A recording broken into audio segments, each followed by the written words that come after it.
भारत एक ऐसा देश है जहाँ पर पेड़ पौधे और प्रकृति की पूजा प्राचीन काल से ही की जाती है, खासकर वे पेड़ जैसे पीपल, नीम और बरगद। लेकिन उत्तर प्रदेश के सुल्तानपुर जिले में एक गांव में ऐसा पेड़ है जिसकी पहचान आज तक नहीं हो पाई है। ऐसा माना जाता है कि यह पेड़ 200 वर्षों से भी अधिक पुराना है।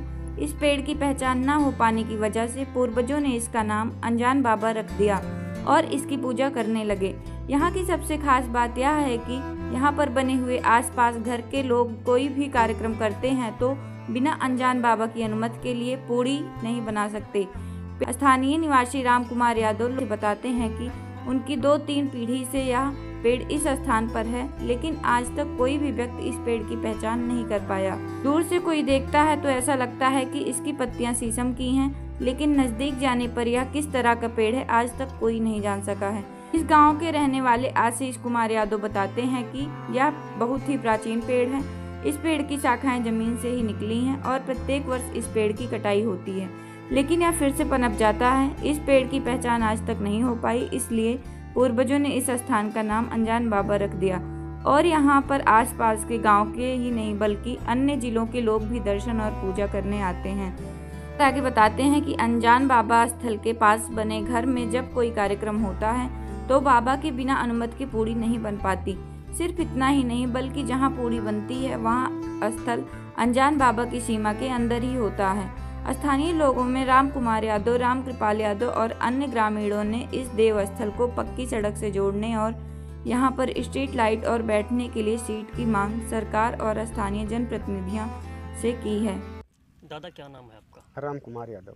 ये बताइए, ये अनजान वीर बाबा की महत्वता क्या है, विशेषता क्या है और कैसे नाम पड़ा, सब बता दीजिए जरा सा। जब यहाँ ये पेड़ तैयार हुआ तब कोई इसका नाम नहीं जानता था। उसके बाद इसका अनजाने मतलब अनजान वीर बाबा नाम पड़ गया।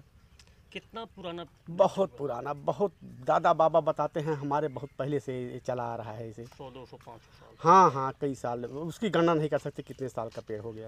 हम लोग यहाँ के जो MP MLA थे उनसे मांग की थी, लेकिन उन्होंने कोई आज तक कोई इसमें रुचि नहीं ली। हम लोग हमेशा मांग करते हैं यहाँ लाइट की, स्ट्रीट लाइट की, बैठने उठने के लिए। भीड़ और कब होती है? भीड़ यहाँ पर नवरात्रि, दोनों नवरात्रि में साल में 2 बार। कार्यक्रम क्या क्या आयोजन होता है? कार्यक्रम यहाँ पर रामायण होता है, रामायण के बाद जो है भंडारा होता है, 2-3 दिन पर कार्यक्रम चलता है यहाँ पर। मैंने मांग भी सड़क की थी और बैठने की व्यवस्था हो जाए। किन से मांग की थी? ताहिर से मांग की थी और गांव के प्रधान हैं, स्थानीय विधायक से मांग की थी। अभी तक कुछ नहीं हुआ यहाँ पे। सरकार से क्या मांग है, क्या चाहते हैं आप? सरकार से मांग है कि यहाँ तक रास्ता हो जाए और बैठने की सुविधा हो जाए। जो लोग आते हैं बहुत दूर दूर से, भंडारे की व्यवस्था होती है, कुछ लोग बैठने की व्यवस्था हो जाए, यही इतना है। कुछ मिल जाए, लाइट भी मिल जाए। पेड़ के बारे में और कुछ बताइए।